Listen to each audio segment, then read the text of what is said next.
What's up, everyone? Tyler DeLuca back with my top college football games of the week. And this week is a little bit extra to it. There's a little bit more on the line. It's conference championship week. Here are my top 3 games to look forward to. First game up, number 14 Louisville versus number 4 Florida State in the ACC championship game.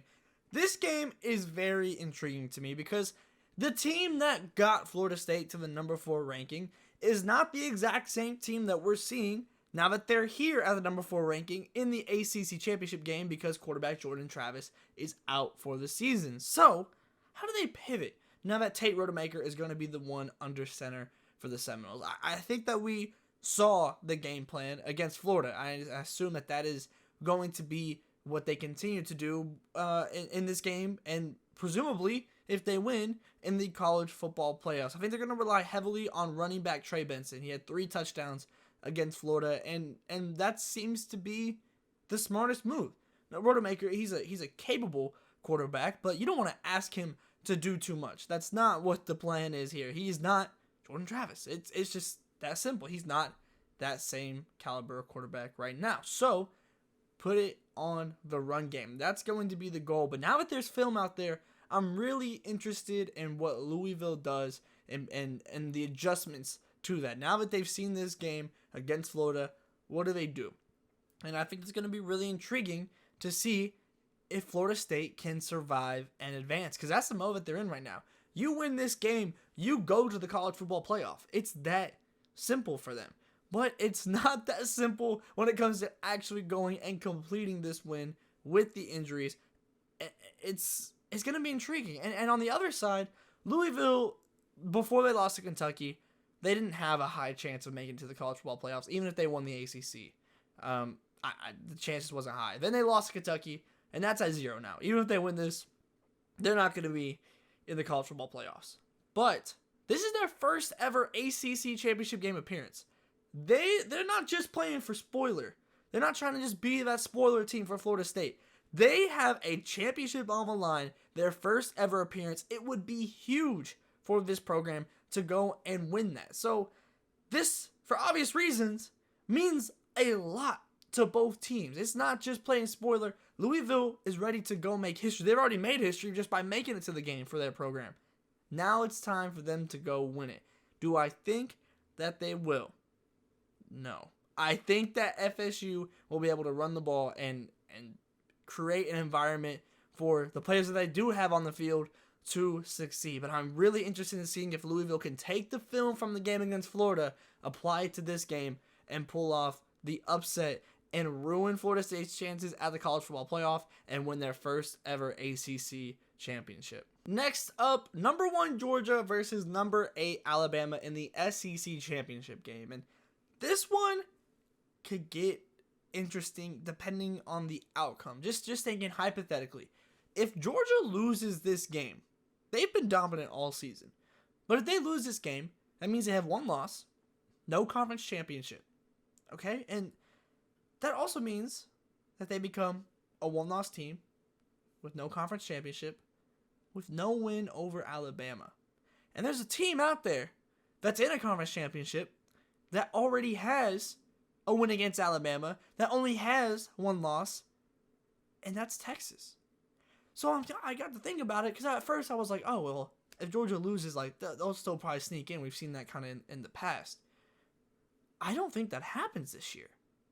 I think Georgia has to win this game to be able to make the playoffs. And that's kind of crazy to say when you think about how dominant that they've been. But I think that they're playing for their spot in the college football playoffs. And so I'm really, really intrigued with how this game is going to go. And also, no matter how dominant Georgia has been, I don't want to play Alabama right now. Coming off the back of that crazy win against Auburn, I don't want to play Alabama. And I especially don't want to play Jalen Milroe, who has been cooking recently. He's been fantastic. And I think that Georgia's the better team. But I don't want to play Alabama right now. Now this team's looking like Alabama. This is they've reached the standard. There were struggles early in the season. I mentioned the loss against Texas. That's their 1 loss of the season. Since then, they've just increasingly got better and better and better, and especially Jalen Milroe has gotten better and better and better. And I say that because I think that's what this game is going to come down to. It feels simple. Stop Jalen Milroe. That's how you win the game. If you can contain him, both on the ground and in the air, that's a good chance that you're going to win this game. But it's just not that simple. And especially the way he's playing right now, it's not that simple at all. So, I'm very intrigued by this. This is the classic SEC heavyweight matchup that we've grown accustomed to in this championship game. I don't know how it's going to go. I have no idea. This is a heavyweight matchup, blow for blow. It's going to be a very, very fun game. I think it's going to be close. I think, like I said, a heavyweight bout.